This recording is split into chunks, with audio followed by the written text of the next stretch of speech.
No matter how many wars you fight, no matter how much blood you shed, no matter how much rage you loose, no matter how many demons you face, no matter how many companions you lose, no matter if our kingdom falls, I know that you will return to me in honor.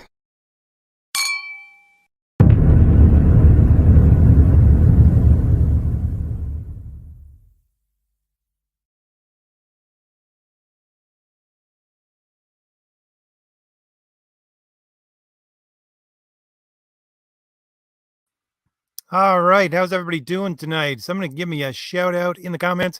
I do apologize for being a little bit late. We're having a great chat over on John's Longbox with our Make Comics Great Again. Rob from Blood Realm. Rob, what was his last name? For the life of me, I can't remember. I never remember names. Um, oh, I'll have to look it up. But the creator of Blood Realm was on John's Longbox with me and John doing our comic book team up, and it's a beautiful book, by the way.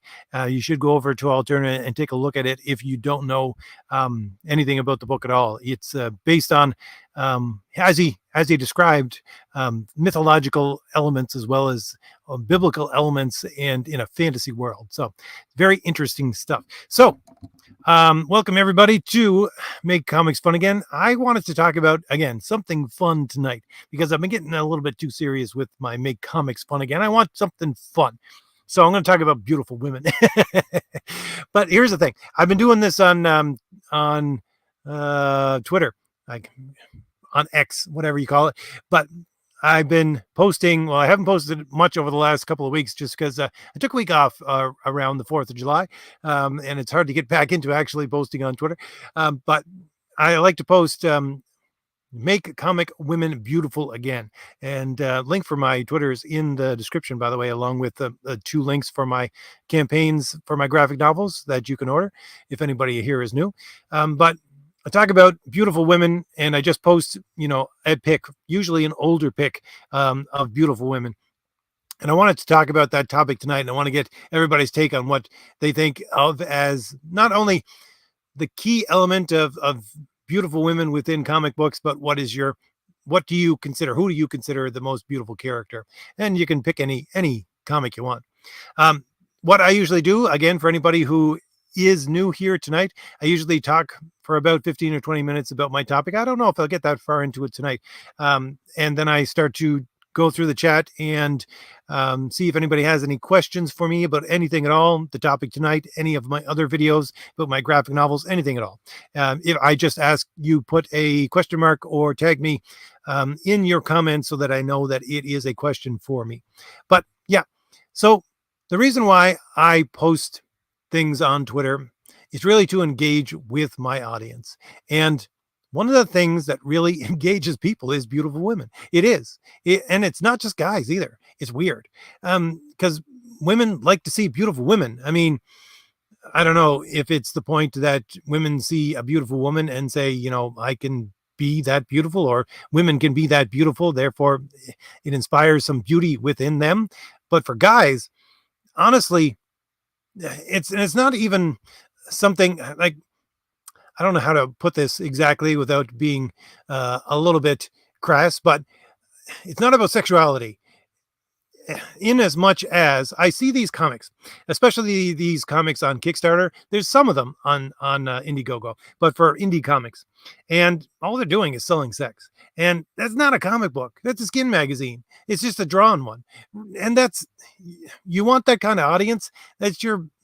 That's not someone who's going to stick around for long.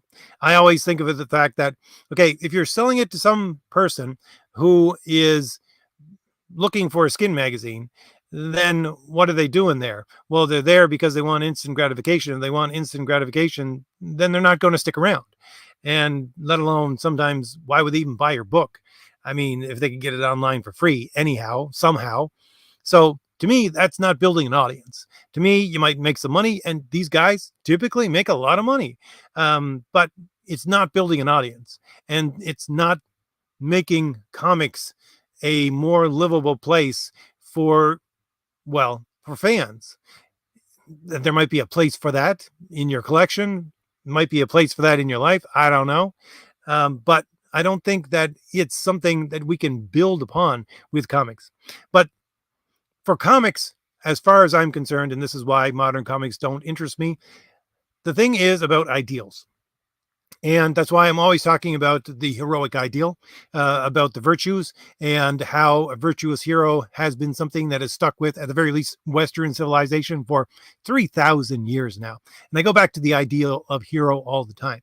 But there is some other kinds of ideals that need to be focused on. One of those ideals is beauty. I talked about this in my video last Saturday, talking about the true, the good, and the beautiful. But the thing is that when you look at comic book superheroes, certainly over the last 50 years, probably more, excuse me, you see an idealized form of the male character and the female character. You have basically Greek gods in their, well, in their expression as statues coming to life. Not so much, well, they do have powers, certainly like Greek gods, but the point is more about classical sculpture is that it was the perfection of the form. And that's what you see within comics, earlier comics, anyways, not modern comics, not comics right now. You might get a good cover every once in a while. Oh, my apologies. Let's put up some beautiful women in the background so that we have something to look at while I talk. I had it all ready and got it so that I could play it. Here's just some pics of beautiful women from comics in the background. Here you go. Uh, let's see. I want to make sure that whenever I put everything up in the background, I'm going to make sure it doesn't have any sound or it'll cut me off. So just making sure that everybody can still hear me. But anyways, the female form. And again, the beauty of the human form, and especially the female form, is something that needs to be brought back into comics. It is something that is, again, you'll get every once in a while, you get one of these covers that might pull you in, but then you open up the book and you get these ugly looking characters, especially ugly looking women. So much so that that's one of the things I do whenever I'm trying to determine whether or not I'm going to read something that's come or watch something that has come out very recently. And it's the fact that if I can't tell your character is a man or a woman, then no, I'm just putting it down because obviously there's something going on there. If you can't, especially for comics, anyways, or animation, if you can't draw the woman as a woman, then you got some kind of agenda going on there. And I'm going to put your book down or stop your show right there and say, no, I'm sorry, just not going to watch it, just not going to read it. Because again, you have the ability. Now I know that there are reasons to put in dumpy looking characters sometimes for different things, but if you have the ability to put something beautiful in your work of art, which was what it should be instead of a message, instead of a teaching tool, it should be a work of art. But if you can't put beauty in there where beauty should exist naturally, then there's something wrong. There's something wrong with you as a writer. There's something wrong with you as an artist. I mean, again, there are places for women who look, I don't know, dumpy. There are places for women who look butch. But if you have that as your standard and you can't show the beauty of the female form at all, then there's something wrong with you. And there's something wrong with comics right now because they can't do that. And again, I don't want to take it too much in the other direction because, again, that brings you into a realm of it's all about gratification and visual gratification, which, attracts males a lot more than females, certainly. And it's not building up your form of art. But again, I always go back to the ancient Greeks and the way that they dealt with sculpture, the way that they dealt with art to bring out the perfection of the form of the thing is one of the highest qualities that art itself can produce. And again, a lot of us as guys, we see these muscular men, and quite honestly, I'll get on a bit of a sidetrack here. For me, Jim Apato's Batman is the best Batman. And part of that is because of how he drew that character. Right now, you get Batman, who is bigger than Arnold Schwarzenegger. It's ridiculous. Why? Why does he need to look like that? Why does he need to be that big? Why? Because he can't think. And honestly, Jim Apato's Batman, he was a normal looking guy. He had some muscle on him. He could do acrobatics, all these kinds of things, but he was a normal guy in so much as you're looking at the form. So you weren't looking at something that was, I don't know, a more Superman looking character. Why? Because there was a reason for it. And that reason was he used his mind. And his mind was his tool. His mind was his greatest weapon.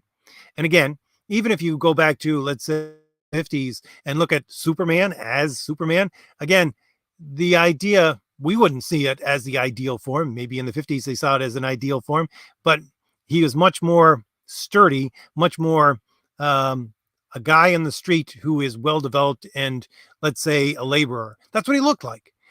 But again, you can go back to those early comics and see beautiful women.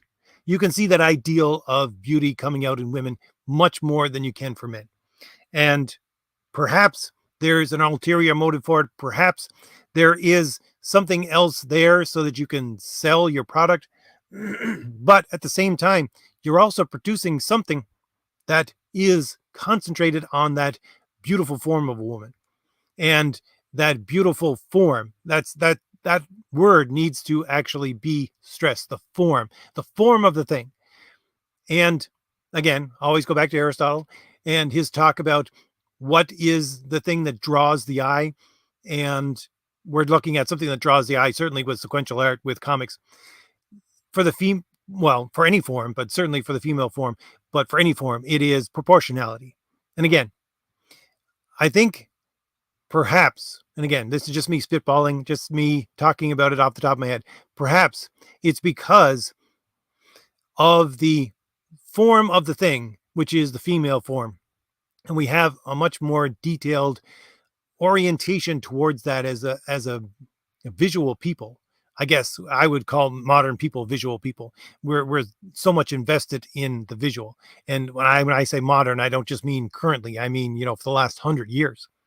And again, when you bring beauty into the equation of your storytelling, which you can do a lot easier with comic books, because again, you have art along with the story, which is pulling together with the story, then it takes it up to a different level. It takes it up to a level of something that is not only artistically pleasing when you read it and is an interesting story, but it's artistically pleasing as you look at it.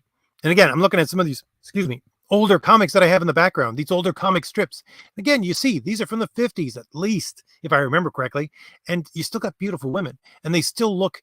Here's a collage of pictures of Storm throughout the ages, and how much this character could look beautiful in different forms. And that's something which we need to bring back into comics. That is something we desperately need to bring back into comics. So someone needs to thread that needle. I tried to do that here with my comics and my books. I tried to thread that needle. I tried to make sure that it's not hypersexualized. That's one of the things that really threw me within Heroes Reborn. When Marvel came out with that series, they tried to revamp all of their characters, and they redid Fantastic Four. And Fantastic Four was always my book. And Sue Richards was a beautiful woman from the very beginning. When we're talking about the earliest Fantastic Four books, and especially I would say for me, anyways, since I was brought up more on the John Byrne version of that character. And again, the reason why I picked the thumbnail of this, the John Byrne version of She-Hulk within Fantastic Four, that was amazing. He did an amazing job with that character, showing he always does really with the female form. But to me, when Jim Lee, I think it was, redid Heroes Reborn, and then he put Sue Richards in these sexualized poses, it was like, why would you do that? Why? You don't need to do that to sell the story. If you do need to do that to sell the story, you need to tell a better story. There's something wrong there, because you're depending on hauling people in with this thing that doesn't actually belong within the story. Because what was it? They crashed into, I think it was, if I remember Heroes Reborn, they crashed into a swampy area, or perhaps it was the forest anyways. And, Sue Richards was basically on the ground. It's like, why? You had a chance to put beauty in there, and instead you put, I don't know, licentiousness, lasciviousness. I don't know how in the world to describe it, because again, I'm just going off of memory. But to me, that was a cheat. To me, that was looking at a comic and saying, will you just devalue this comic for me? Because you had to cheat. You had to cheat because your story is such garbage that you had to cheat. And that tells me that, and this is a number one, by the way, yeah, that tells me that Marvel is trying to revamp its entire line, especially this comic that I loved since I was very young and used to seek out books everywhere. You're telling me, excuse me, you're telling me that that's the best you got for number one.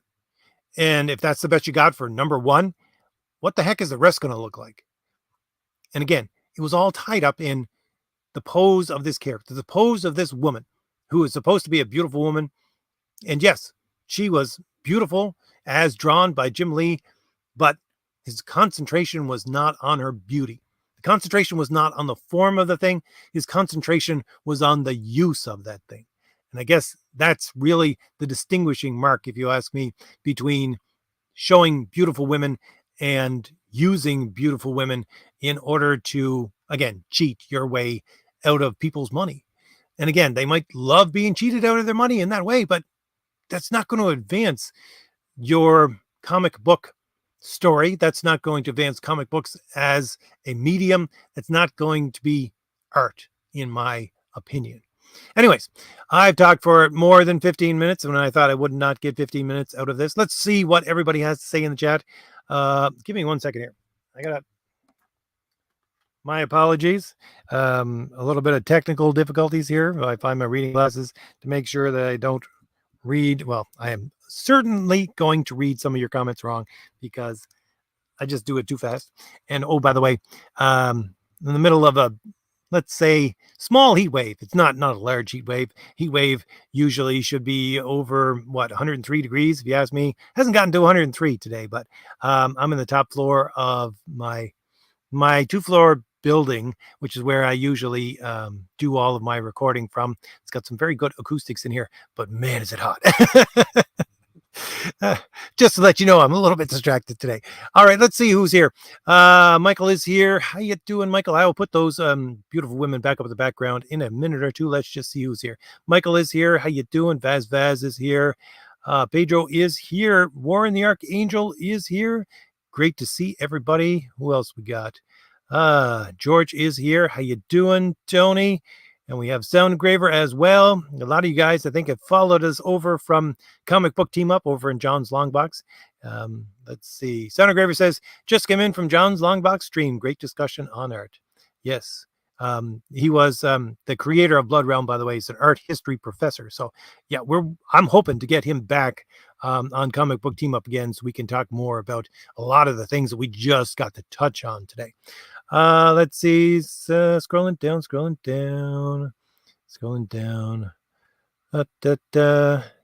George has an interesting comment. He says, a creator is never late, nor is he early. He arrives precisely when he means to. Yes, I think I've used that line many a time myself. Zach Dan is here. How you doing, Zach Dan? He was over at John's Longbox as well. I have to say, Zach Dan, you said in the chat for John's Longbox when we're doing Comic Book Team Up that you got both of my books.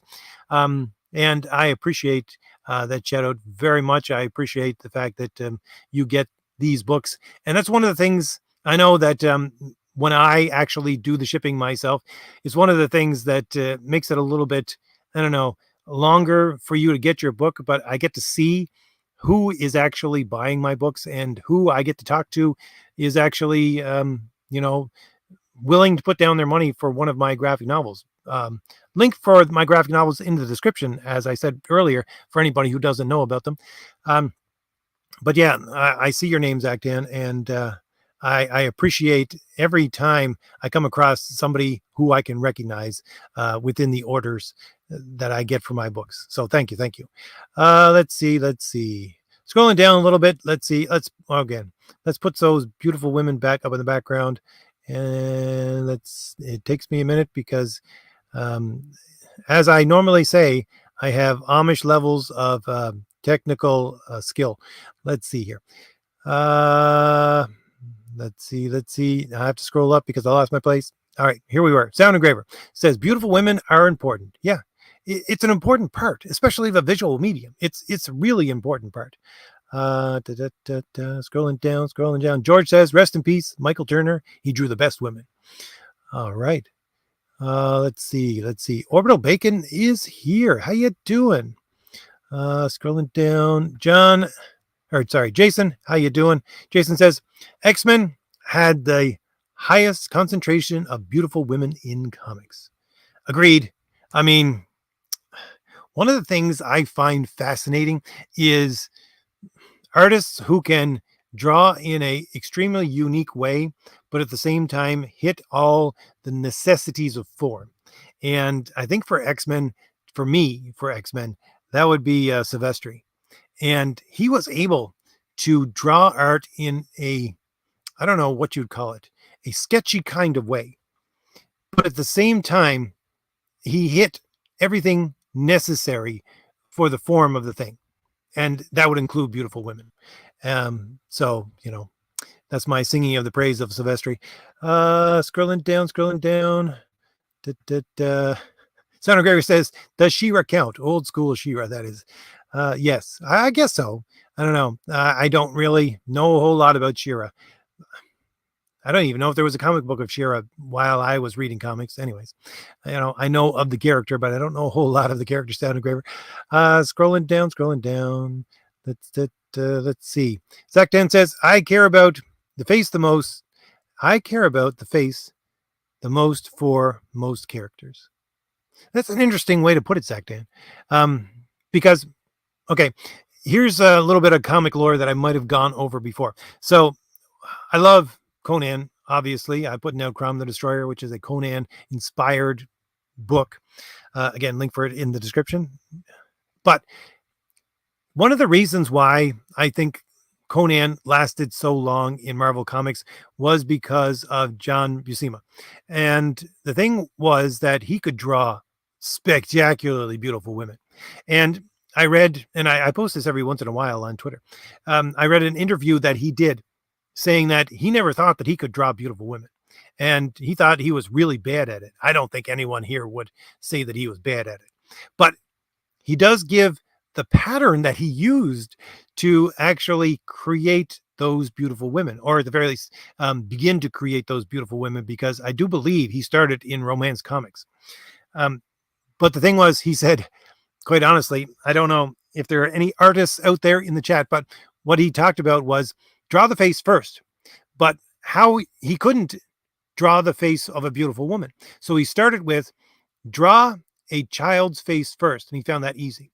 And then he would age it up, slowly. And that's how he learned to draw the face of a beautiful woman. He would take a child, which has its own beauty, and then he would age that picture of the child upwards and until that child became a woman. And that's how he learned, he says, to draw beautiful women himself. He started with the face. So it's an interesting part of comic lore, and I think very relevant to your comment, Zach Dan. All right, scrolling down. Orbital Bacon says, I'm a big fan of beautiful comic women. I think we all are. Anybody who appreciates older comics, I think, would appreciate beautiful women. Let's see. Manny is here. What did you miss, Manny? I'm not entirely sure. Just talking about beautiful comic women, some of them that I'm showing you in the background. Scrolling down. Orbital Bacon says, women are meant to be beautiful. They are literally made to look good. Yeah, that's a good point. That's exactly what I was trying to get at, but really wasn't getting there. Thank you, Orbital Bacon. It's a fact that, yeah, guys can look at the male form and see it in different ways, and we think about it in utilitarian terms sometimes, but there is an ideal of it, and we can see that ideal within comics, that Greek sculpture kind of ideal of the male form. But as I said, the female form is more static in its beauty as far as I'm concerned. And you just hit the nail on the head, Orbital Bacon, when you said women are meant to be beautiful and they are literally made to look good. Well, that would explain to some extent why we have such a standard of the form of a beautiful woman. For me, anyways. Scrolling down, scrolling down. George says, my theater gave out a 6x6 mini comic where the movie came when the movie came out. Wish I still had it. I'm not sure what movie that you're talking about, but I think you might be answering talking about the She-Ra comment from Sound Engraver. I'm not entirely sure. So I'll just continue on. Sound Engraver says, women do like to see beautiful women too. Yes, we can struggle with insecurity, but I want to find a woman to be inspired by. Great. That's exactly what I was trying to express once again. So I'm glad that I have a confirmation of that. Let's see. Scrolling down, scrolling down. Zach 10 says, agreed. Beautiful is attractive, but hopefully on multiple levels. Let's see. Scrolling down, scrolling down.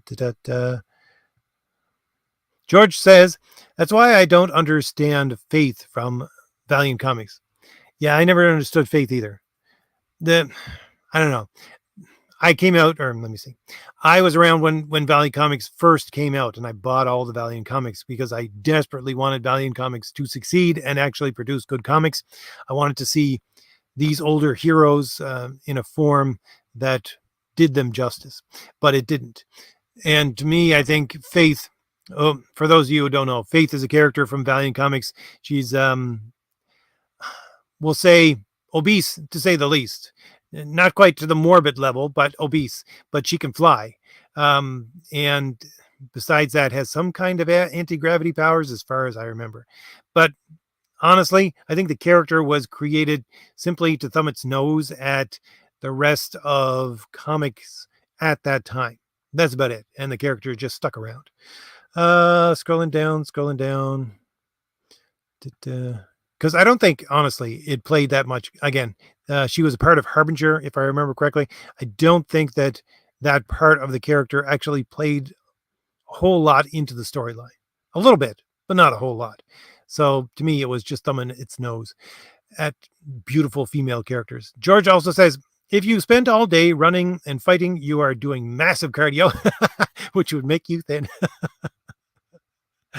That's a great point, George. That is a great point. Great point. Yeah, that would explain, let's say, Jean Grey being, well, let's say the Jean Grey again of somebody like Jim Lee. You know, that would explain the character. You know, you spent your time since you were a teenager fighting and running, doing massive amounts of cardio. Let's see. Mm-hmm.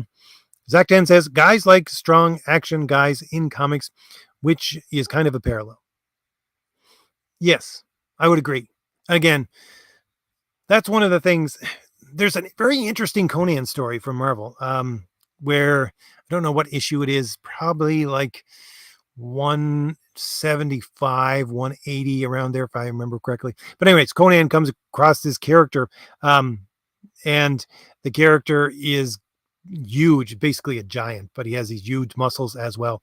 But the thing is that he actually fights this giant fairly easily. Why? Because he's become too big for his muscles to actually work correctly, and he can't even stand. To me, that was a very telling story. It's about the fact that, you know, it's not all about muscles, even though, you know, John Buscema was drawing Conan at that time very muscular. He wasn't the trimmer Conan that you got in the very early versions of the Barry Windsor Smith Conan comics for Marvel, which lasted up, I don't know, to about 20. Not entirely sure of the exact number. But again, to me, that was a telling bit of story.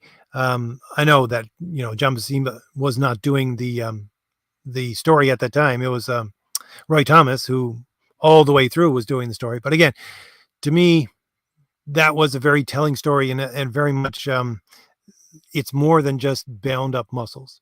And I think that that is one of the things that you get there with the male figure.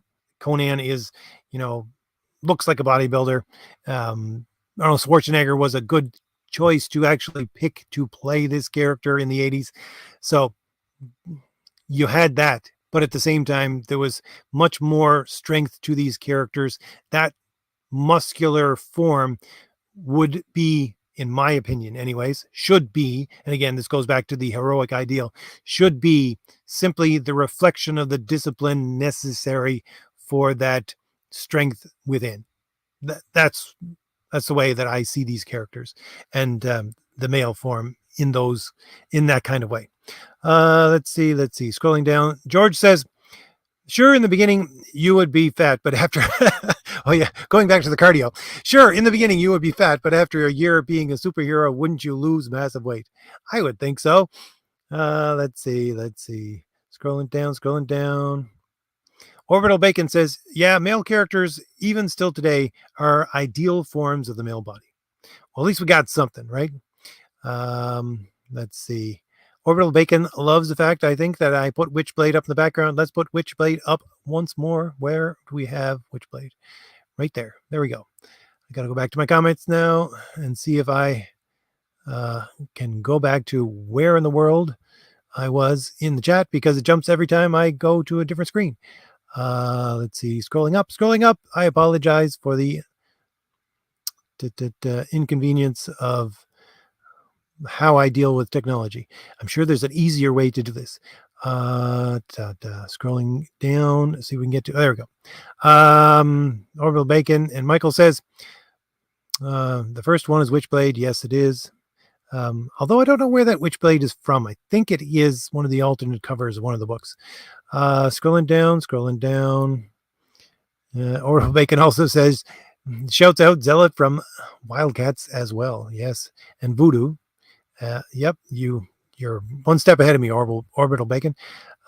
George says, Zealot was original, but Voodoo was just Jim Lee's version of Psylocke.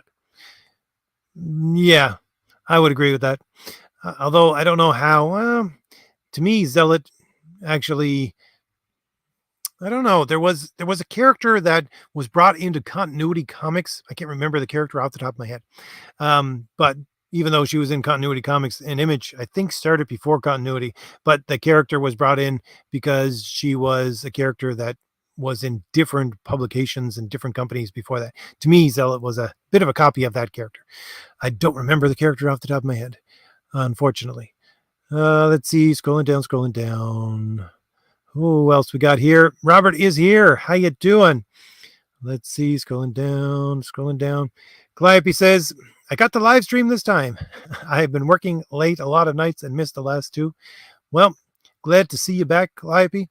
Scrolling down. Yes, Orbital Bacon. I wanted to put more Rogue in there, but I was trying to keep things to a minimum.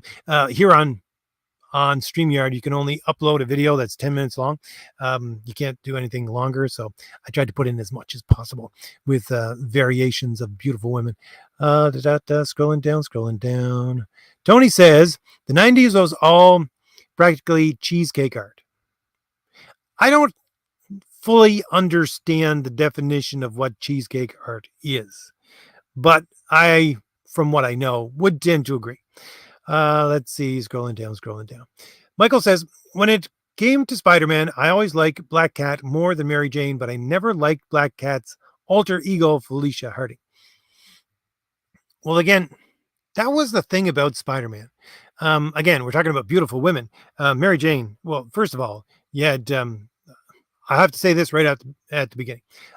They should never have brought Gwen Stacy back. But you had Mary Jane, and then you had Gwen Stacy. You always had beautiful women there in the background from almost day one. Although, you can question whether or not Ditko could really draw beautiful women. For some people, no. But at the same time, there were beautiful women within Spider-Man. And that is the backdrop of so much of Spider-Man's life and Peter Parker's life. So the fact that you have Black Cat and Felicia Harding in there, again, it was a good attempt to bring back into the lighter, let's say, the lighter haired character, which would be a replacement for Gwen Stacy. that's what they should do with characters like that. Instead of trying to resurrect the stupid character, they should say, okay, let's create another beautiful woman and take the best qualities of that beautiful woman and make a new character. So let's say scrolling down. Orbital Bacon really likes the picture of Raven. Uh-huh. Let's see. Let's see. Scrolling down.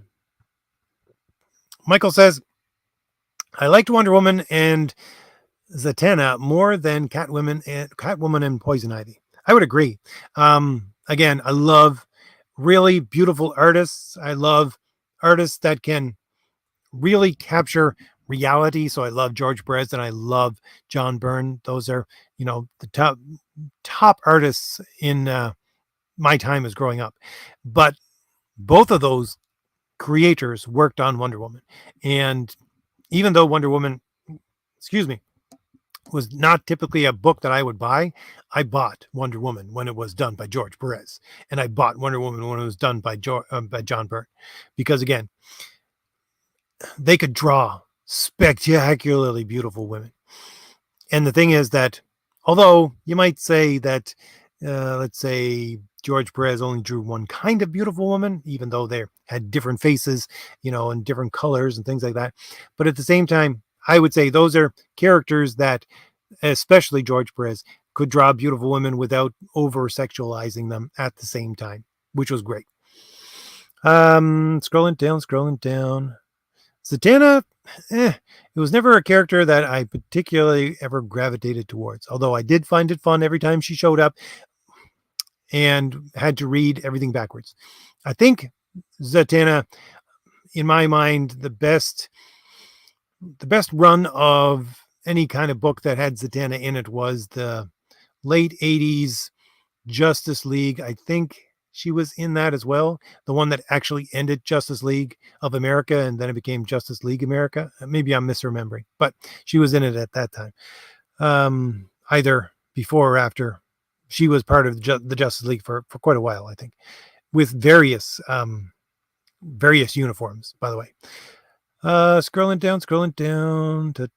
Orbital Bacon also says there's a way to have both visual appeal and quality story. Agree, 100% agree. George says, yeah, pre-90s when the cover art was the same as the interior artists. Yeah. That's one of the things, I don't particularly, I can't do that with my books, but I try to match the quality at the very least of the internal artists and my cover artists, because I have a internal artist and he's working on 80 pages. I can't say, hey, can you stop and do a cover for me? It just interrupts the entire flow. And we usually don't do the cover until we're almost done with the book. That way we can figure out what is the best thing to put on the cover. But I try to match the quality of the internals with the cover, because yes, I hate comics where you have a spectacular cover and then you get crap art on the inside. Scrolling down. Let's see. There you go. Orbital Bacon says the hot women are just icing on the cake of the story. Yeah. Oh yes, George. Polaris is in there. I had to bring Polaris in, especially. I don't know. I love Stroman's version of X Factor. It was X Factor, right? Stroman, I think. I love Walter Simonson and his Walter Simonson's run on X Factor was iconic as far as I'm concerned, but it's rivaled by Stroman's all new, all different X Factor.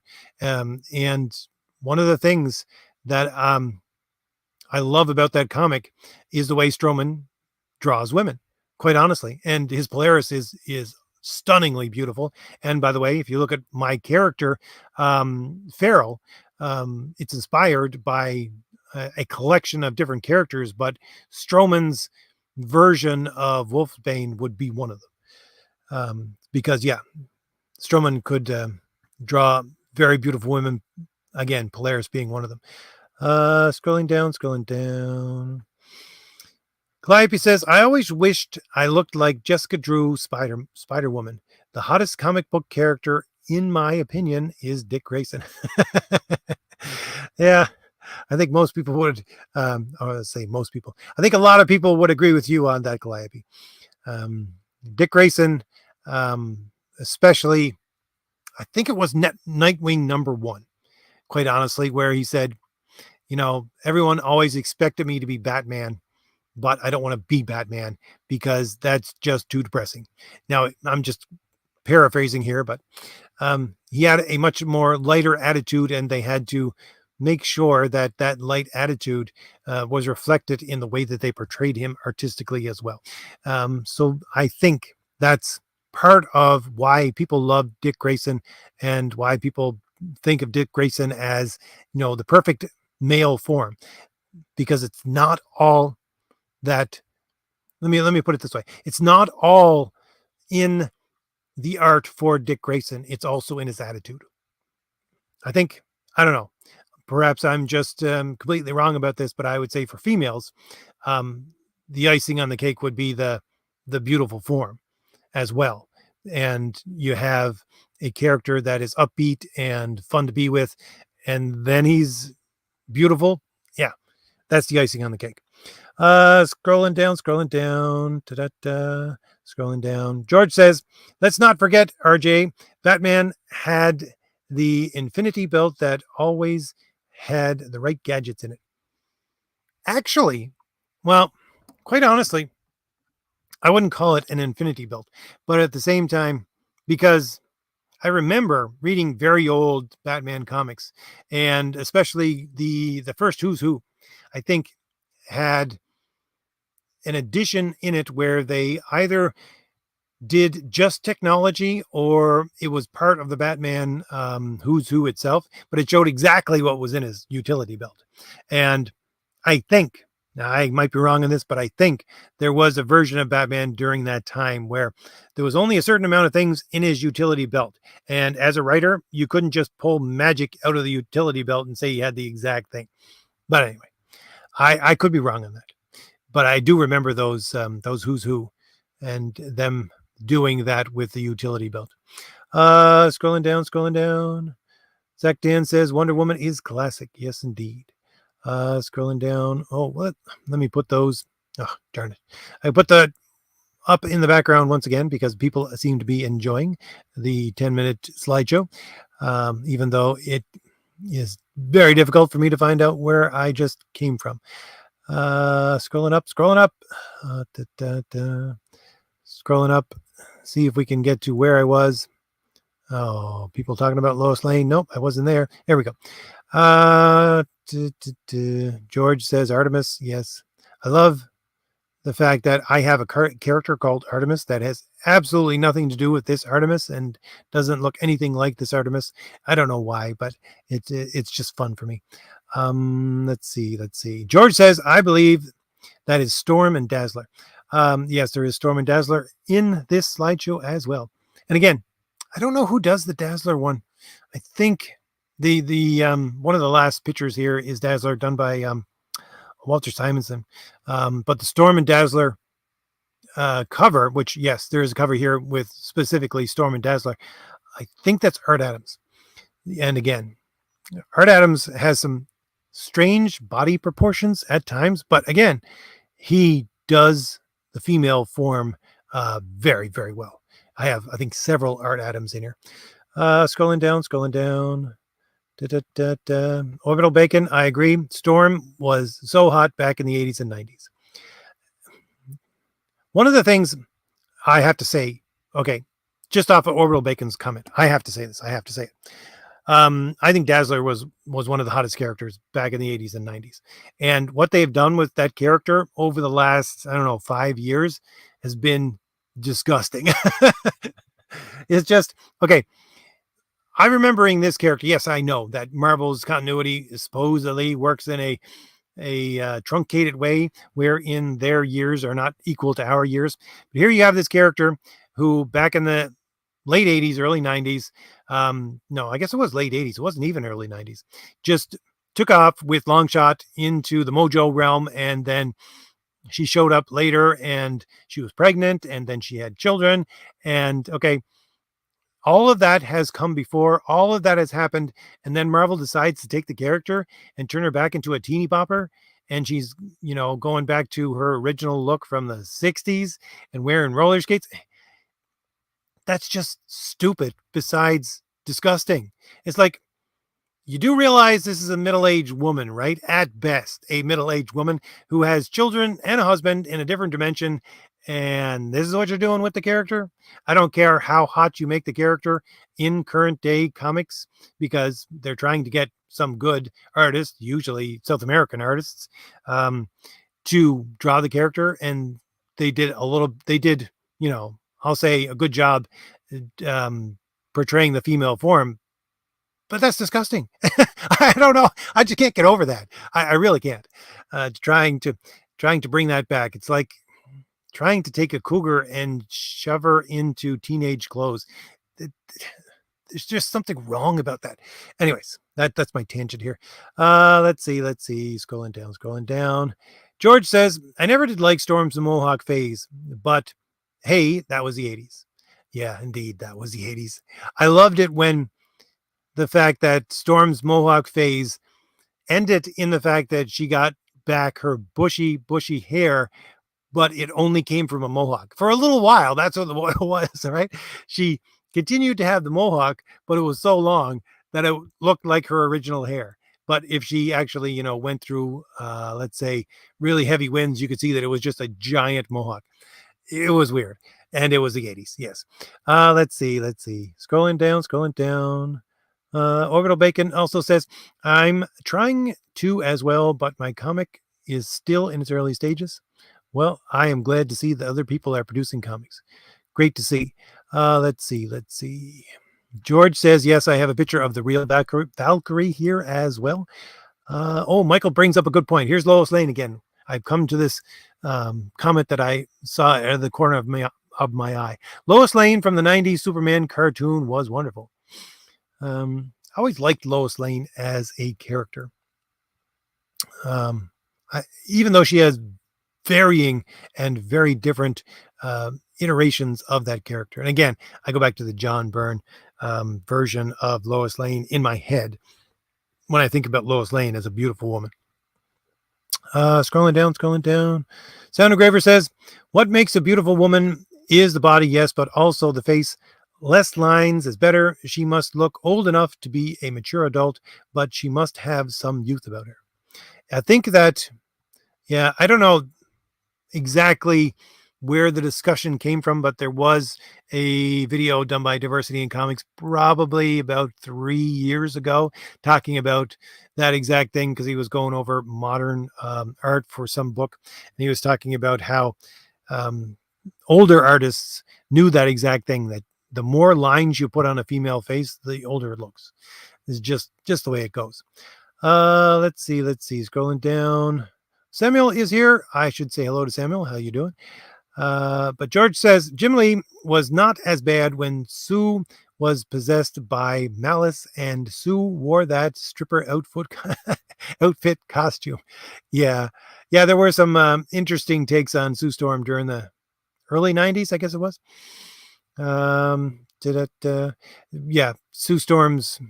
She had two very, very bad costume choices during that time. One was the one where her costume turned basically into a swimsuit, but she had long gloves and long boots as well.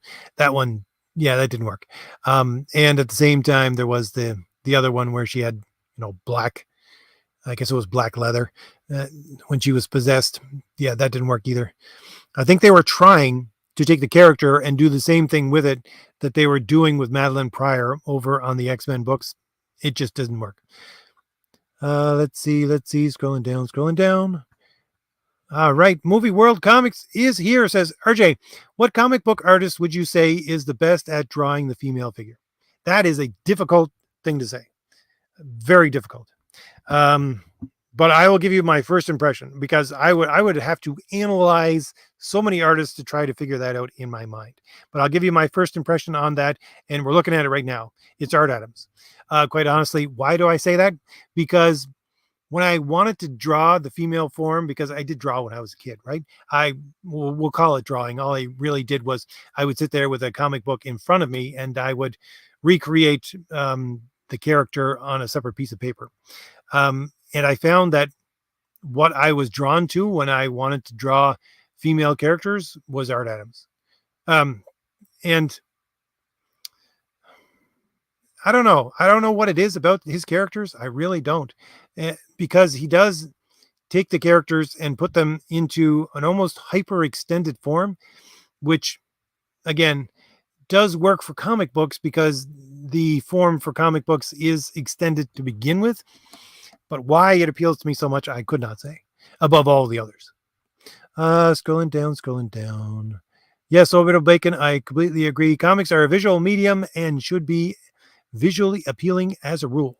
They should indeed. Scrolling down. Pedro says, only ugly people over-sexualize themselves to compensate how ugly they feel themselves. Okay, well, I would agree with that, Pedro, although I don't know if I understand completely 100% what you're saying. But part of the reason why I wanted to do this, or why my mind went into let's talk about beautiful women for an hour or more, is because of the fact that I watched a video. I can't remember who it was from, just in the last week. I think it was What If Alt History, and he was just a guest on somebody else's podcast, and he was talking about how the left has to destroy what is good and beautiful because they themselves are so inept at doing things. And because they're so inept at doing things, and even to the fact that, keeping themselves in shape, or, keeping themselves to look presentable, since they are so poor at even those basic things, they have to destroy beauty, they have to destroy merit, they have to destroy anything that will show them up. And really, that's, I think, the heart of why we don't see beautiful women anymore, and why they're pushing this idiotic idea of body positivity, where obese people, to the extent of morbidly obese people, are being praised. It's only because they can't stand to see beauty. They just can't. So I would agree with you, Pedro. Let's see. George says 102 degrees here today. We didn't reach 102 here. So I think, what is it, 102, 103, where they declare it an actual heat wave. So scrolling down. Although I have to say, George, I'm not sure if you're in the country or in the city, but it gets a lot hotter in the city than it does in the country. I'm in the middle of nowhere and I'm on the ocean. So scrolling down. Scrolling down. Sound of Gravity says, oh, wow, Robert is an art history teacher. No wonder he could talk about art. Good heavens, am I that far behind in the chat? I know I say that every time, but I got to get moving a little faster here, because literally I'm sweating bullets. I guess, no, that's not literal. I'm sweating as if bullets of sweat. How's that? Let's see.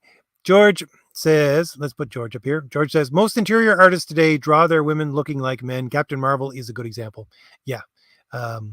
Captain Marvel, Carl Manvers, is a good example. Let's see. Scrolling down. Robert says, I think I've ordered all 3 and received 2 so far. Yeah, we haven't come. We're still working on Crom the Destroyer, unfortunately. Robert, just in case you're wondering about that, if you ordered Crom the Destroyer, just because, again, I did not want to cheat people out of any money at all, and I felt that I was supposed to have 3 different artists working on 3 different chapters at once, but I could not find an artist to match Jim O'Reilly and Nick Axe in the quality level to do chapter 3. And I said to myself, I'm not going to skimp out on chapter 3, which is the climax of the entire book, with a subpar artist. And so that's why I have Nick doing Crom the Destroyer, and that's why we had to extend it while we're still working on it. Scrolling down. But I have to say, one of the reasons why I'm doing talking about beautiful women is because Nick Axe draws these spectacularly beautiful women. If you received Thomas Valiant with the pinup poster of Phantasm, the one where she's next to the next to the fountain. That's Nick X, and he also did the extra that everybody got with their campaign. The stretch goal was disc, and again, he did a wonderful job on that. But one of the things we talked about not too long ago was he said, let's do a book together, just you and I, instead of me doing, a couple of chapters. And he said, can we do something along the lines of doing beautiful women? Because I know what I can do well, and I can do beautiful women well. And I would agree completely 100%. And if he likes doing beautiful women, more power to him. I hope in the future that he doesn't get too busy and we can do that book together. Let's see. Scrolling down. Vaz says, I watched a bunch of 1D&D new rules reveal videos. Most of the art is purple and women look sickly or on the specter. There's a reason why did they use purple? Again, maybe it's because it's on one of their flags, and they use purple. But there is a reason. I can't remember. I'm trying to dredge it up from my memory banks. Why they use purple? It's a bit of a cheat within something, but at the same time, purple is typically an off-putting color to begin with. It's meant to be so. That's partly why kings used it. It's an instinctual part of the brain. I don't know why it is instinctual, but anyways, yeah, purple is typically off-putting to begin with, and then you have sickly looking characters. Yeah. Go back to some of that great art from the 80s D&D, and you want to see beautiful women. Now they all look like 60s hippies, but still you got beautiful women. Let's see, scrolling down. So let's see. Tony says Alan Davis and Art Adams drew the best women. There you go, Tony. I would agree with you on Art Adams. Well, I didn't even think about Alan Davis. But here's the thing about possibly why I would say Art Adams is a bit superior to Alan Davis. Again, Alan Davis is a little like George Perez. He can draw spectacularly beautiful women. You had within Excalibur, you had what? You had Phoenix, which would be Megan. Oh no, you had Megan, who was a shapeshifter in her. That was what her powers were. And then you had Phoenix, Rachel Summers, and then you had Kitty Pryde, who was at that time she was supposedly in her 20s. But the thing was that I would say for Alan Davis, similar to George Perez, he drew women in the same way, and you had to distinguish between more their color patterns and all that kind of thing. Whereas I think Art Adams can draw different kinds of women at the very least. I'm not saying Alan Davis is poor in any way. I love those books. Those are some of my prized collection. But again, I think Art Adams, in my opinion, would be able to draw more various kinds of women. Scrolling down. Let's see. We have 420. How you doing? He says, agree. Art Adams, women are babes. Jim Lee and Silvestri in their heyday too. Orbital Bacon says Byrne was top tier. Yep, I agree with you all. Let's see. Herp Derp is here. How you doing? He says, I got here late, but I know Alan Davis must have already been brought up some of the most gorgeous women ever committed to the comic page. Yep. Again, I love Alan Davis's run on Excalibur. It actually got me to go back and buy the well, first of all, I bought I was given to me for Christmas, the Captain Britain run that was done in the UK. It came out as a omnibus basically, and then I went back and bought the actual magazines as well, done by Alan Davis. Let's see. 420 says Brian Boland has nice ladies. Okay, I'm not entirely sure off the top of my mind what he would have done that I would have seen. Let's see, scrolling down. Movie World says Silvestri also drew Red Sonja beautifully during his run on King Conan early on in his career. I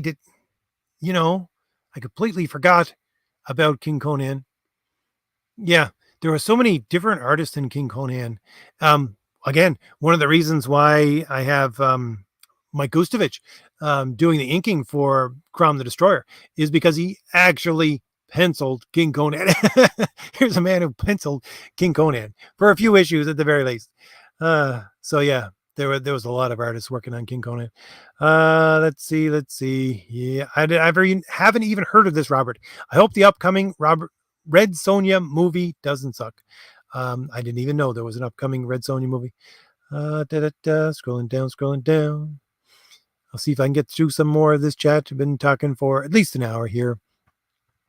Michael says, I'm also a big fan of Carmen America, but that's a more recent comic book series, so I don't know if that counts. It does count. Michael, if you're interested to know where the direction we're going with for the fourth age comics, when we get what is it? The Valiant Heroes completely shipped for everybody, and all the lost books just taking care of all that kind of thing. We're moving on to Thomas Valiant #2. I also have Fate Blue, which I'm working on right now. We already have the first issue, which is 22 pages done. That's set in the same universe, but in 1933, I think is when we start. But at the same time, I have an artist that is going to start at the end of this month he's a manga artist, quite honestly. He lives in Japan.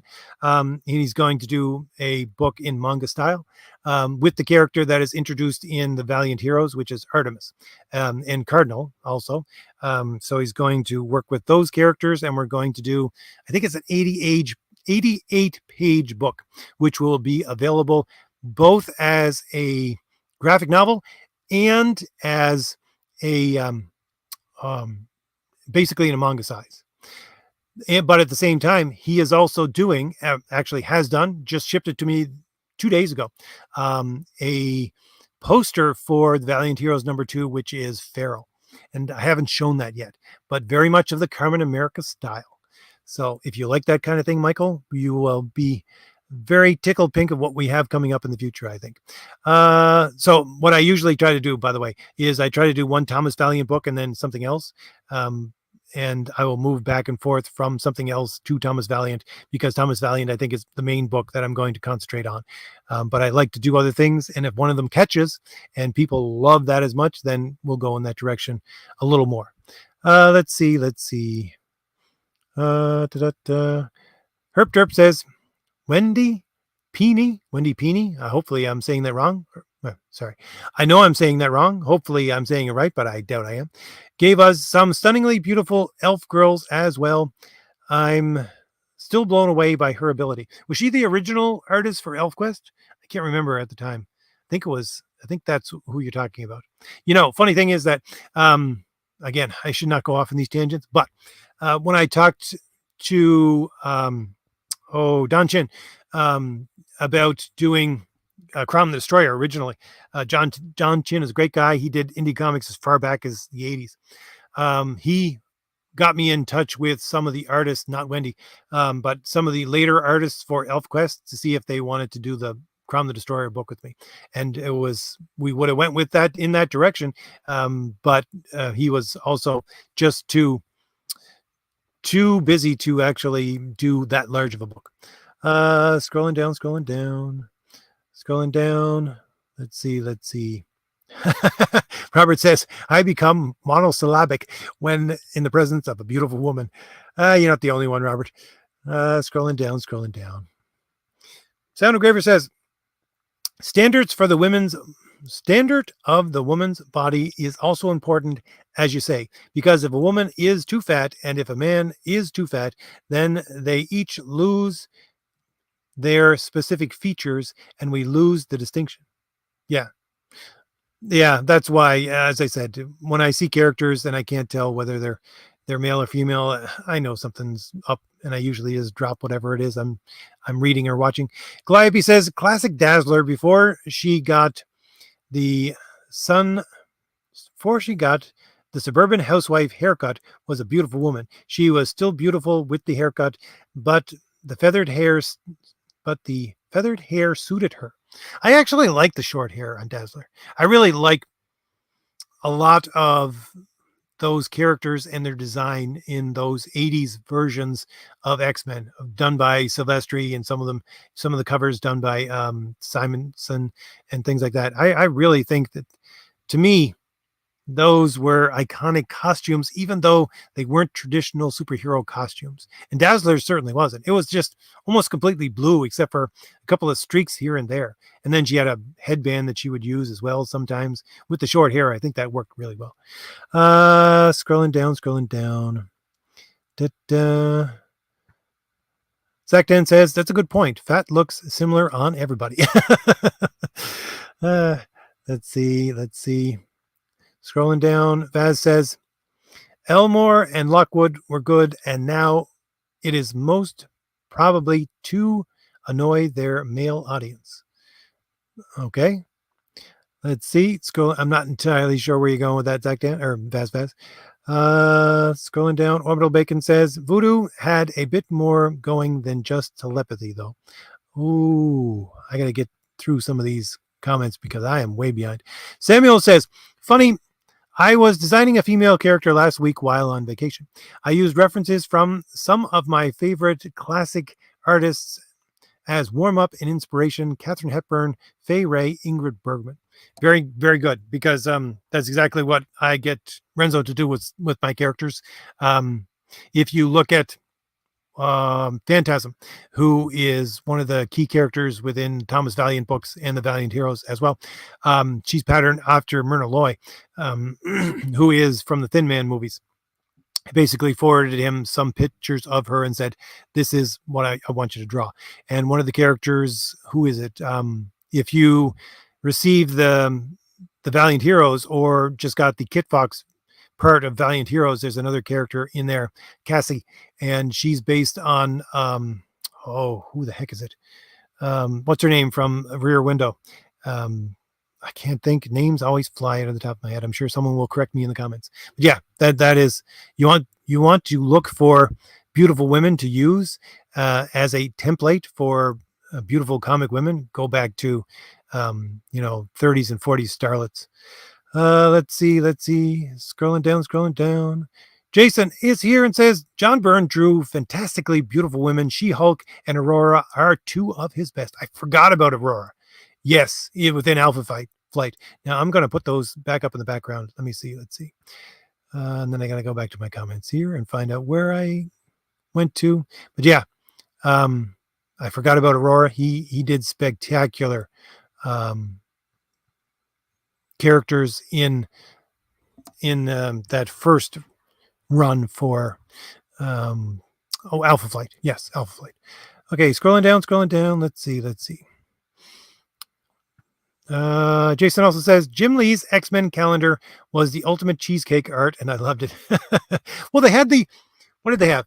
In the 90s, early 90s, they had the Marvel swimsuit issue. I mean, you want to go in that direction with it? Yeah, put it in the swimsuit issue. I think that lasted for at least 3 years, right? Why didn't they just do that? Scrolling down. Let's see. Samuel says, Ditko drew Liz Allen and Betty Brant prettily. Okay, I'm not coming up in my mind with his drawings of them. Let's see. Scrolling down.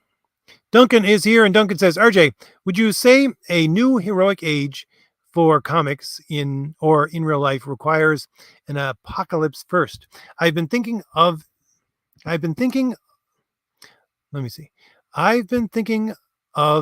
if it's possible to see a return to sanity, but I'm losing hope. We seem to be repeating Rome. Well, let me put it this way, Duncan. History works in cycles, so you're going to get booms and busts. It's just going to happen. I wouldn't say it needs an apocalypse first, but you're going to get a bust. And that bust may be as big as, a Great Depression or a Second World War. That's not apocalyptic. That's a very definite bookend to an age, but it's not apocalyptic. So I can see the fact that we are usually, people say an age lasts about 80 years. And how many years are we now from the Second World War? And a lot of people are saying we're overdue for a crisis. Again, that's not an apocalypse, but we're overdue for a crisis. And there is booms and busts.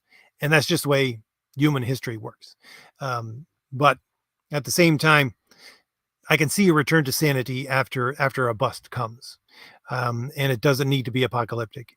And one of the things, we're talking about beautiful women here. So one of the things typically that if you look at history and you look at even statistics, this is pretty much borne out within statistical analysis that confirms the historical idea that women tend to be extremely conservative, typically until the men are no longer conservative. And when the men are no longer conservative and start to go off the rails, then the women will follow. And the thing is that once that happens, then the women tend to be ultra, we'll say progressive, as we see today. But if you can get them to flip that switch backwards, women, either women or men, it can happen both ways.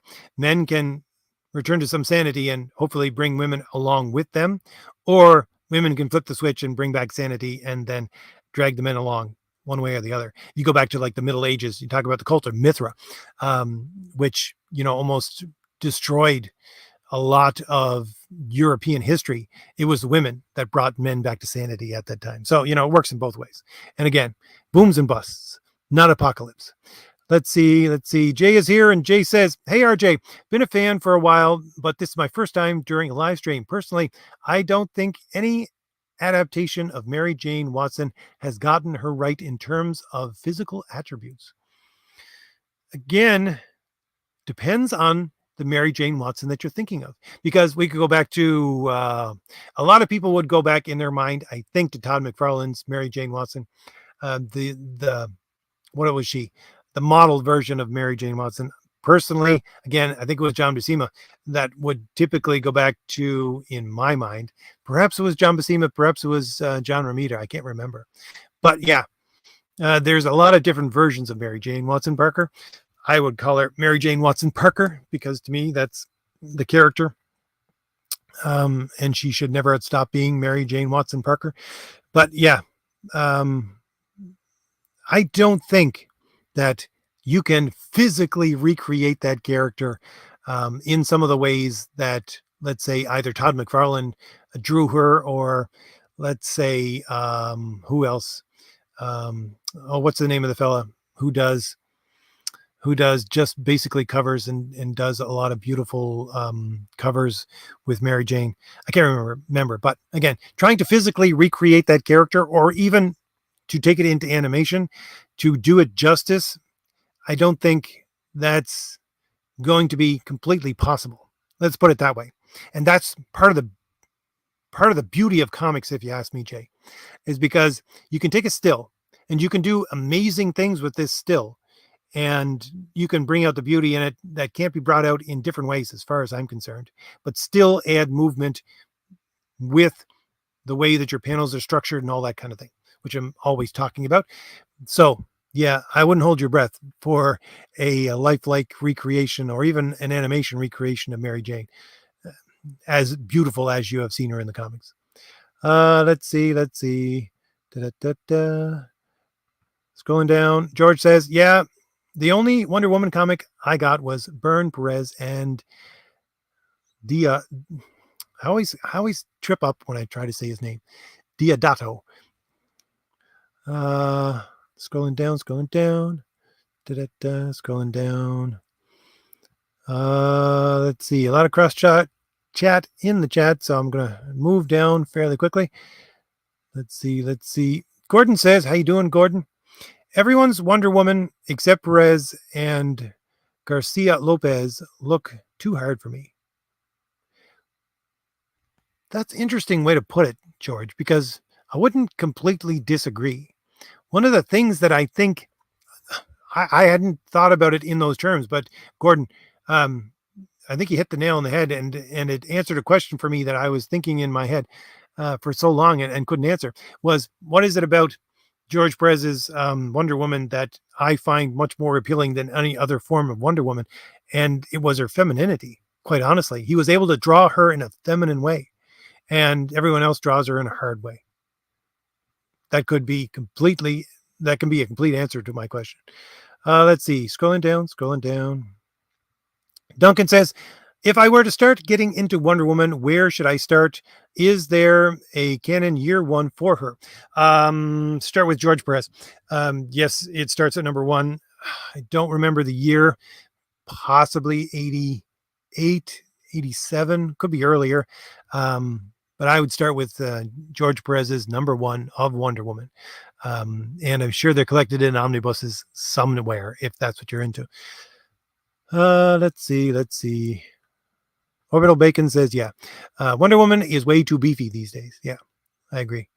Wonder Woman is one of the books that I completely, I wouldn't say, I try over and over again to get into the book, and it just takes the right team to do it. And it usually fails, again, because I'm comparing everybody with George Perez. Scrolling down. Scrolling down.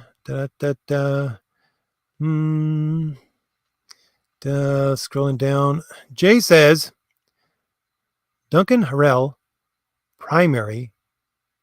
She's hasn't been the eye-catching bombshell she was in classic comics. I'd say the closest is probably 90s cartoon. Kirsten Dunst was okay, but not eye-catching, at least for me. Yeah, no, I wouldn't call Kirsten Dunst a personification of Mary Jane Watson Parker. She played a good part, but no. Visually, no. Let's see. Scrolling. I don't know who Duncan Harrell is, honestly. Scrolling down. Scrolling down.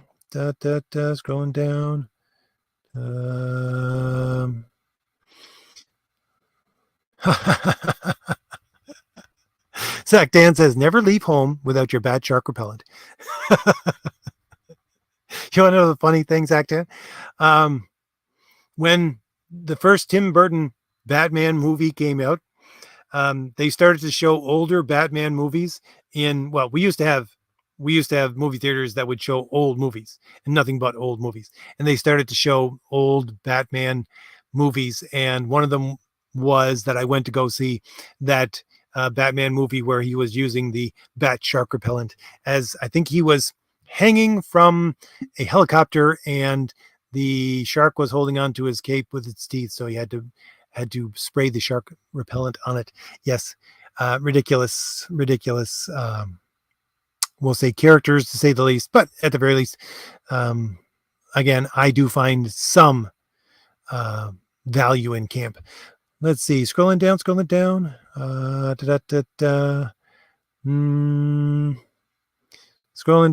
down to see if there's any more comments for me.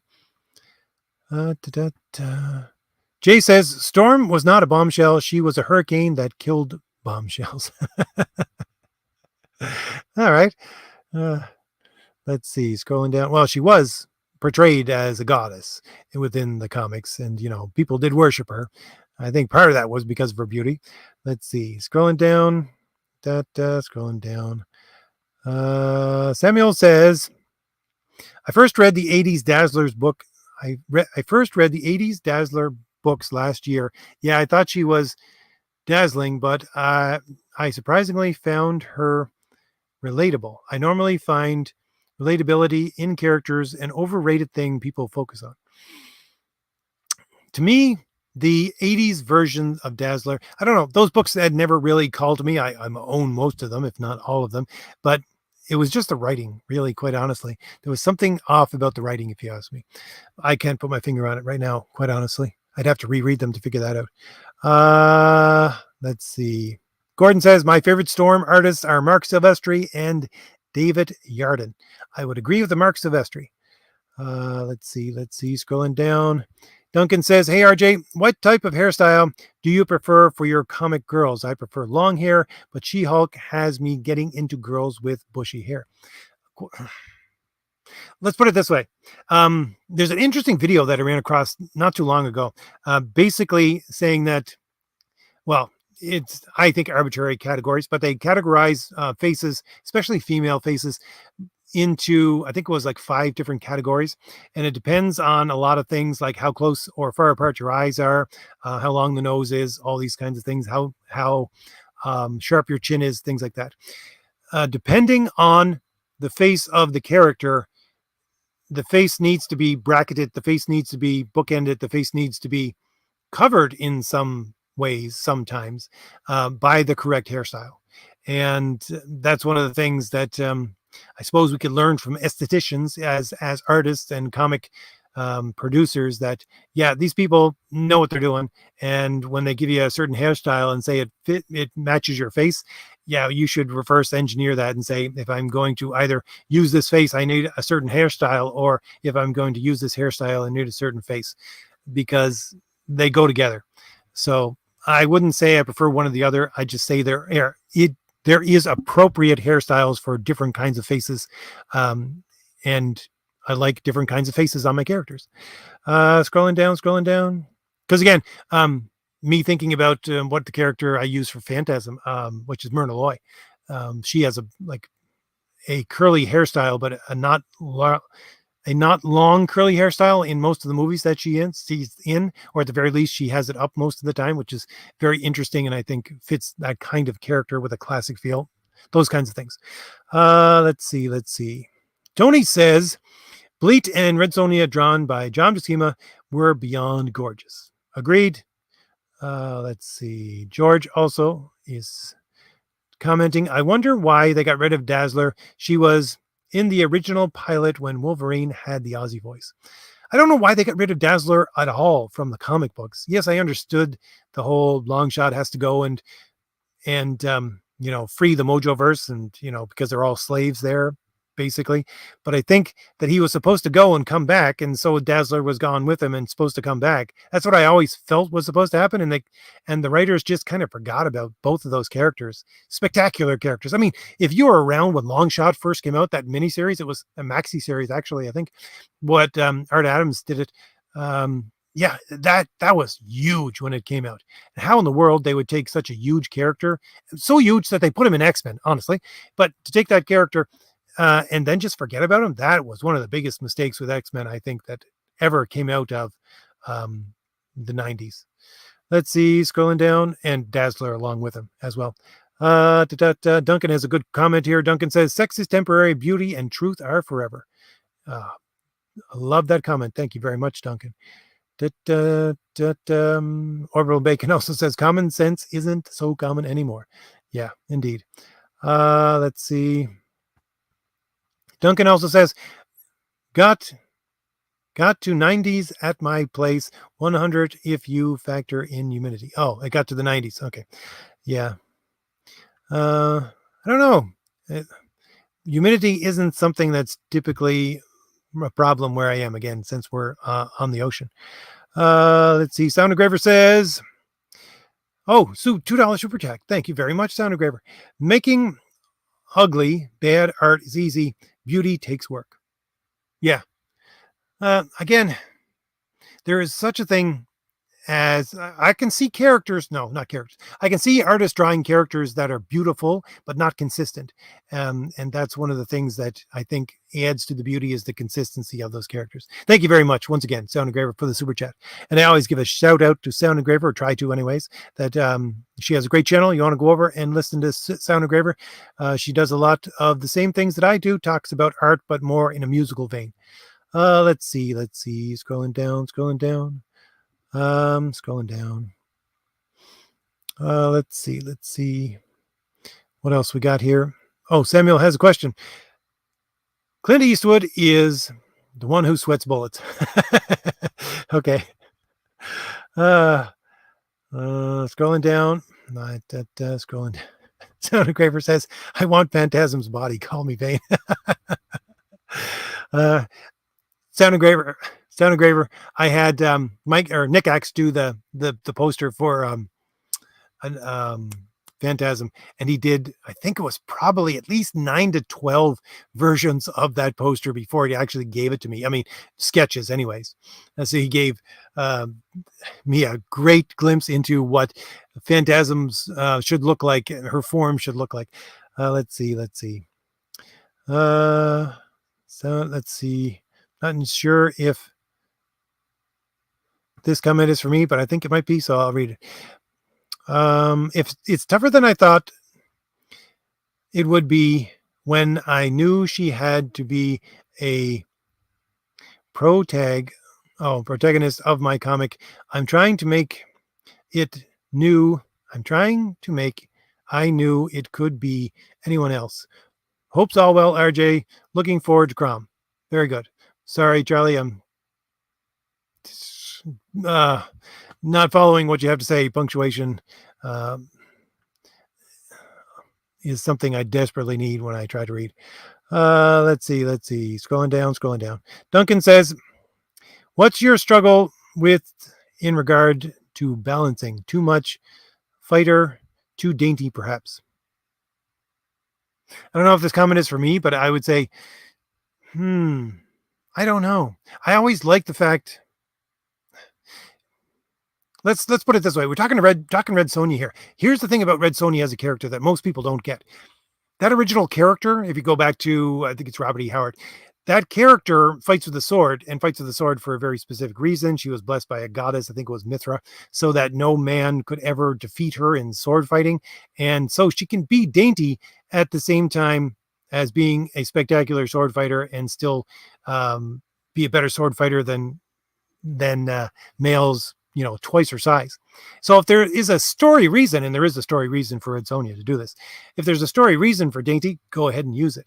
Otherwise, I think you should have, a little bit more muscle on your characters. I always try to do that exact thing. I look at Phantasm from my books. She is very dainty as a character. Why? Because she's basically immaterial most of the time, and she knows she has to stay immaterial in order not to get hit. All these kinds of things, right? And again, other things like the fact that I know that one of my other characters, Feral, she doesn't look dainty, but at the very least, she's not overly muscular, but at the same time, she has super strength. So, I had to put that in there in order for the character to look that way. Oh, Gordon, thank you very much. That's a really good explanation. Purple is off-putting because it's the color of bruising. That is very interesting. I hadn't thought of that. Let's see. Orbital says Megan was fire. Yeah, she was. Let's see. Scrolling down. I'm sorry, but I'm going to have to get through some of this chat. Calliope says, in the Amethyst Princess of Gem World, purple was used to a dazzling effect. Purple can be done right. I absolutely love that comic when I was a kid. I do own some of that comic.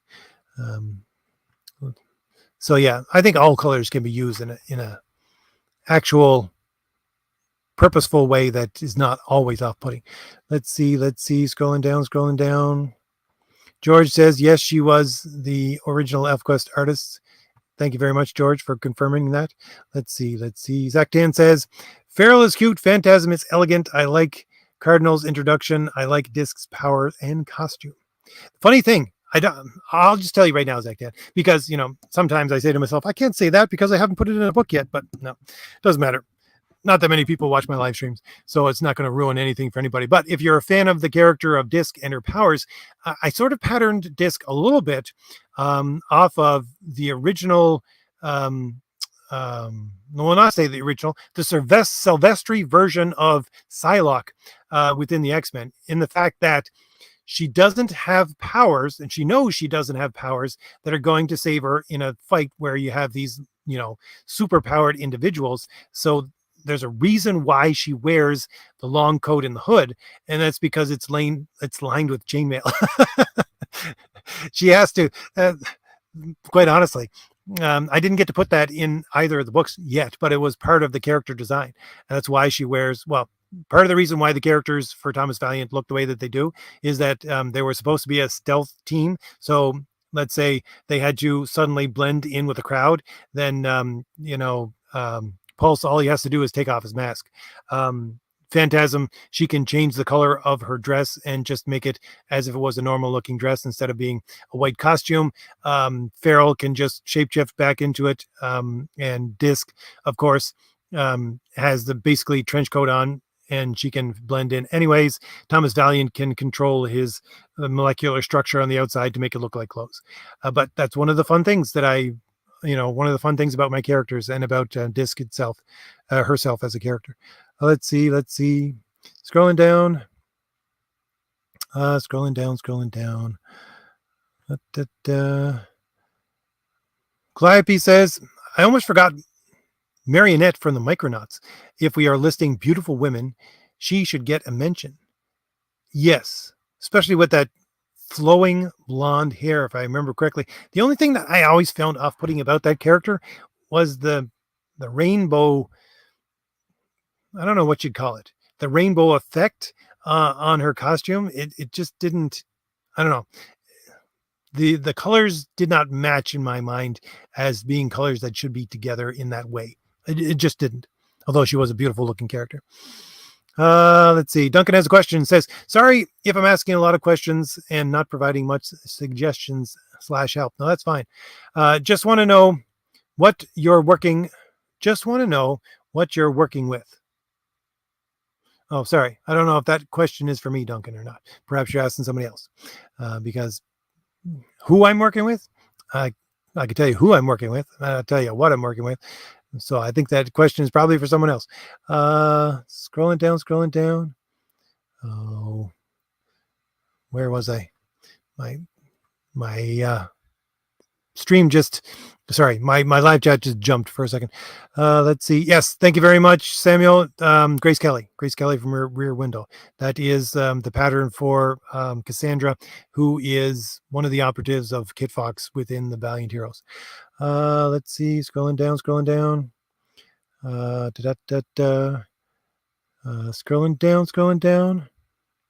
Samuel also says, I think we're more like the end of the Roman Republic than the Empire. Possibly. Not entirely sure. Well, let me see. Let me just say, I could go on and on for like 4 hours about that topic. So I'm just going to leave that lie.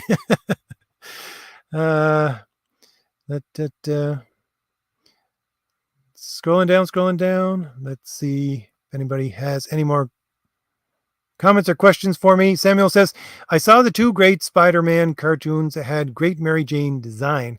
The animated series, and Spectacular Spider-Man. Okay. Scrolling down. Oh, I forgot about Bagley. George says, McFarlane was great, but Bagley did the best MJ. There you go. There's another character. There's another artist right there. Does beautiful women. Scrolling down. Oh, yes, and Mike Zack. Oh, how could I forget Mike Zack? I think Romata Sr. and Mike Zack drew my favorite Mary Jane. Again, Mike Zack, beautiful artist.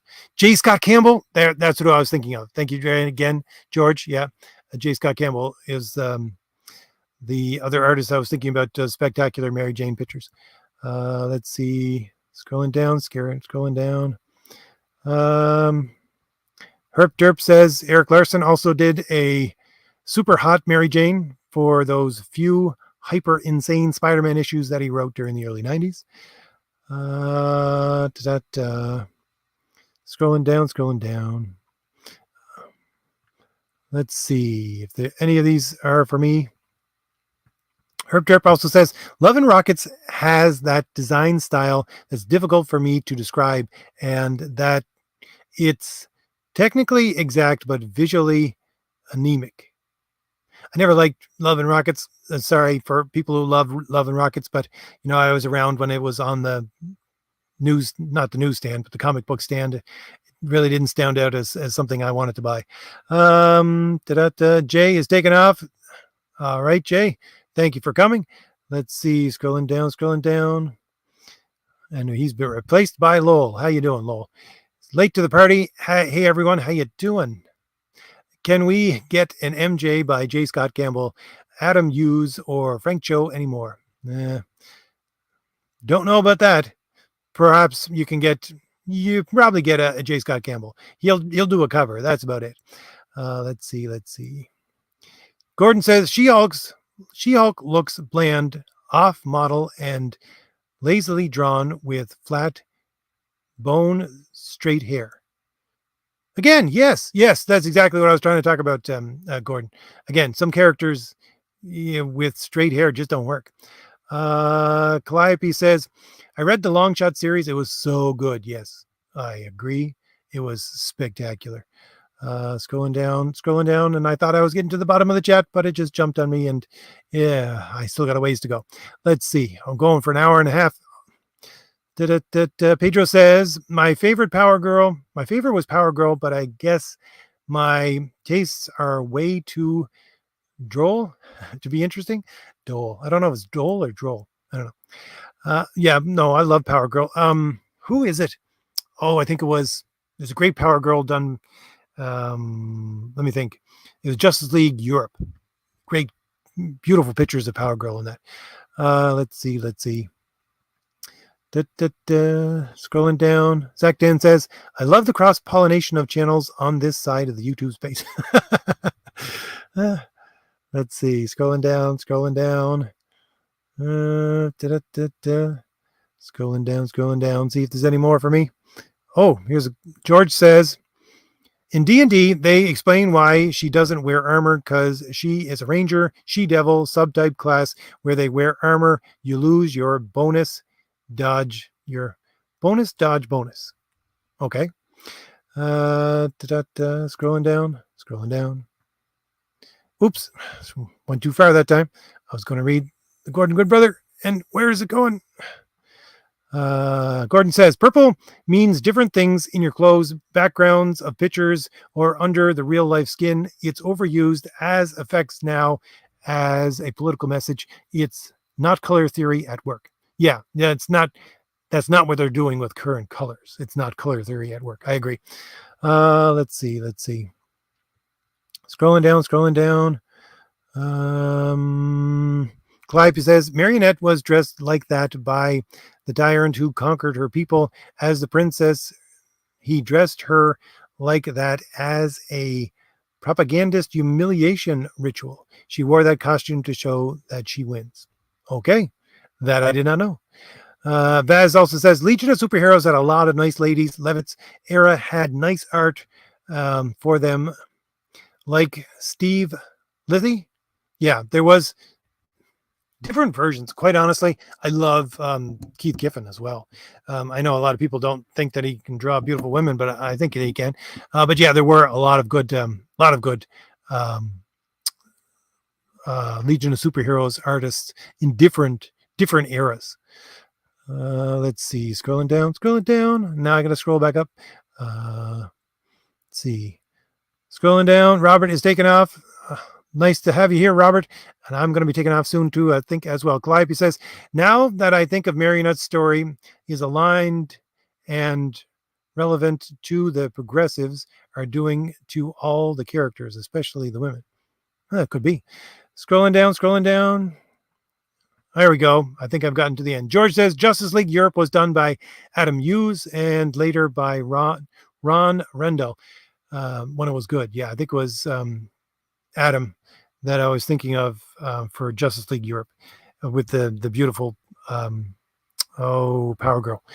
All right. Well, Alessandro, you have shown up just in time to get the last comment in because I am about to take off, and I want to thank everybody for showing up, and hopefully we will have one of these beautiful comic women discussions later on in the future. Again, I want to balance out my weekend videos, which are sometimes doom and gloom, with some more light, we'll say light fare within my Wednesday live streams. So that's what I'm going to go with, hopefully, for the future. But thank you very much, everyone, for showing up. And thank you very much, Alessandro, for that comment. Where in the world? I'm sorry. I got to go to the chat in order to take off the chat, in order to put on my closing outro, which is Crom the Destroyer. And how do I do that? Again, Amish levels of technical skill here. Let's see. There we go. All right. Thank you very much, everyone, for showing up once again. And I will give you my trailer for Crom the Destroyer as the outro. Links are in the description for anyone who wants to take a look at my graphic novels if they interest you in any way. And I will see you all again next week as a short outro because I've been talking for 1 hour and 40 minutes. I'll see y'all later. Bye. An age ago, the beating heart of our people was a king who knew only victory. He wanted nothing more than an honorable death on the battlefield. Yet, none could match him, and so he wandered the earth, becoming lost in time and tide. Then we too lost our honest purpose, while silk-clad men sat upon the throne. But tremble now, all cities that lay under the stars, for out of the shadows and mists of the land of promise, our courage has been rekindled, our heart has returned, and the world will burn.